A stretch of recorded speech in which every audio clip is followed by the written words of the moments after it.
Bonsoir et bienvenue dans le JT de TikTok. Partie 3. Giovanni prépare son retour sur TikTok doucement. Il a été interviewé par le journal Le Courrier de l'Ouest, ce qui d'après lui le blanchit de tout soupçon avec un titre bien accrocheur. Giovanni harcelé sur TikTok car il n'a pas été euthanasié. Giovanni organise tout doucement son retour sur TikTok. Il pense qu'un simple article de journal servira à le blanchir de tout soupçon. N'oublions pas qu'il aurait déjà berné 100 000 abonnés, une députée et un précédent journaliste. Voyons voir ce que ces deux anciens acolytes pensent de son retour.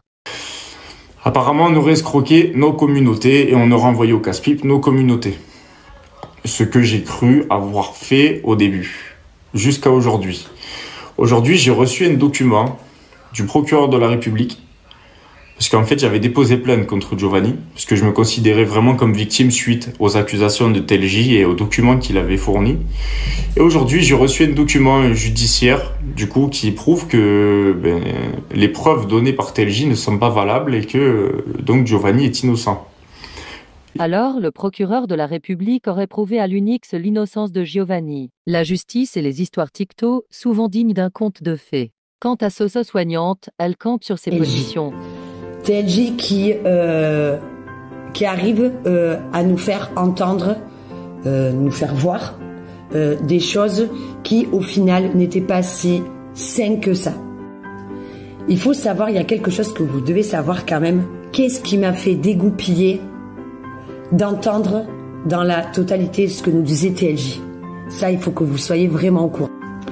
Il faut savoir quand Giovanni était avec sa copine, tout le monde sait qui c'est, d'accord. Giovanni, un jour où je suis montée chez lui, elle était là, me tope dans la cuisine et me dit « Soso, on a quelque chose à te dire ». Ah bon? Et là, tous les deux, Giovanni et sa copine, pas sa copine actuelle, j'espère que vous savez de qui je parle, m'annoncent « Soso, elle est enceinte ». Ah bon? Donc, moi personnellement, pendant 1 heure, la discussion a quasiment duré 1 heure dans sa cuisine, où j'essaye de faire comprendre que vu la situation déjà de sa copine, qui habitait encore avec son mari, qui avait un petit bout de moins d'1 an, la maladie de Joe, tout ça faisait que mon avis personnel, c'est que ce n'était forcément pas le moment. Mais bon, en étant maman au fur et à mesure de la conversation, malgré que j'essayais quand même de leur faire comprendre que c'était pas forcément le bon moment, mais c'est eux les adultes, c'est leur choix, ils font ce qu'ils veulent, voilà. Et bien sûr, dedans, on finit par me dire, encore une fois, Soso, on veut que tu sois la marraine. Bref, c'est allé jusque-là. Il m'a pris dans les bras, il a pris mon mari dans les bras parce qu'on a fini par leur dire félicitations parce que pour moi personnellement, un enfant, c'est un cadeau du ciel, quelle que soit la situation. Mais voilà, je voulais vraiment que vous vous contextualisez en fait jusqu'où c'est allé, jusqu'où les sentiments sont allés. Donc Joe, voilà, me raconte son histoire de grossesse et tout, moi je pleure et tout, machin. Les deux, Giovanni et sa copine, à fond, on te serre dans les bras, machin, nanani nanana. Et bon, et donc du coup, j'ai su donc là, au mois d'octobre, quand tout a explosé, que tout était faux.